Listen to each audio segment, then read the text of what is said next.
তো hello guys, welcome to my mini blog. আর আজকে ছিল আমাদের পরীক্ষা গাইজ, আর আমি ঘুম থেকে উঠে স্নান করে চলে যাচ্ছি পরীক্ষা দিতে। আর পরীক্ষা দিতে সেখানে বৃষ্টিতে গাইজ আমরা ফেসে গেছি। কেন এই না বৃষ্টিতে এরা ফেসে অনেকে আনন্দ পাচ্ছে।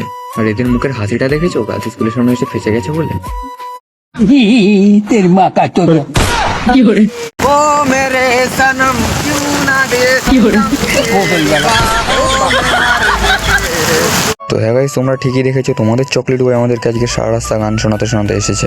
আর গাইস পুরো ভিজে গেছি দেখেই বুঝতে পারছো। আর বাইরে এই মাঠে বৃষ্টিতে এরা ফুটবল খেলছে, আমার দেখে কত যে ভালো লাগছে। ভাবছি পরীক্ষা না দিয়ে এদের সাথে ফুটবল খেলি, কিন্তু এদের সাথে ফুটবল খেললে আমার তো হবে না, আমার যে পরীক্ষা আছে। তো ফাইনালি 1 ঘন্টা 30 মিনিট কোশ্চেন পেপারের সাথে লড়াই করে আমি জিতে যাই। আর জিতে বেরিয়ে গিয়ে দেখছি এসব ভিকমাঙ্গাদের সাথে দেখা। সব ভিকমাঙ্গারা বলছে ওদের ফোন ধরা পড়ে গেছে, হেড স্যারের কাছে। আর আমি যাচ্ছিলাম এখন টয়লেটের দিকে। টয়লেটে এসে দেখতে না দেখতে আই এম টু অবাক গাইস, এখানে তো খুললাম টুকলি চলছে পুরো একদম। তো গাইস এগুলো কোনো টুকলি না, এগুলো হলো ইংলিশ প্রজেক্ট, যেগুলো ডেট ছিল আজকের এই পরীক্ষা দিন লাস্ট জমা দেওয়ার, যেটা আমি সারাটা বছরে হাত দিয়ে দেখিনি। তো ফাইনালি গাইস পরীক্ষা তো শেষ, আর আমরা 3 জনে বেরিয়ে গেলাম। আর ওই যে কথায় আছে 3টি গাড়া কাম বিগাড়া, তো বাড়ি চলে যাচ্ছে এখন। আর এরকমই মজা তো প্রত্যেক দিনই হতে থাকবে, তাই জন্য তো বলছি তোমাদের ভাইকে ফলো করে রাখবে।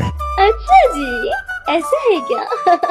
তো হে গাইজ, আজকের ব্লগটা তোমাদের কাছে কেমন লাগলো অবশ্যই কমেন্ট করে বলবে। আর তোমাদের ভাইকে এইভাবে সাপোর্ট করবে আজকের জন্য। বাই। তো এরকমই ভিডিও দেখার জন্য তোমাদের ভাইকে ফলো করে রাখবে।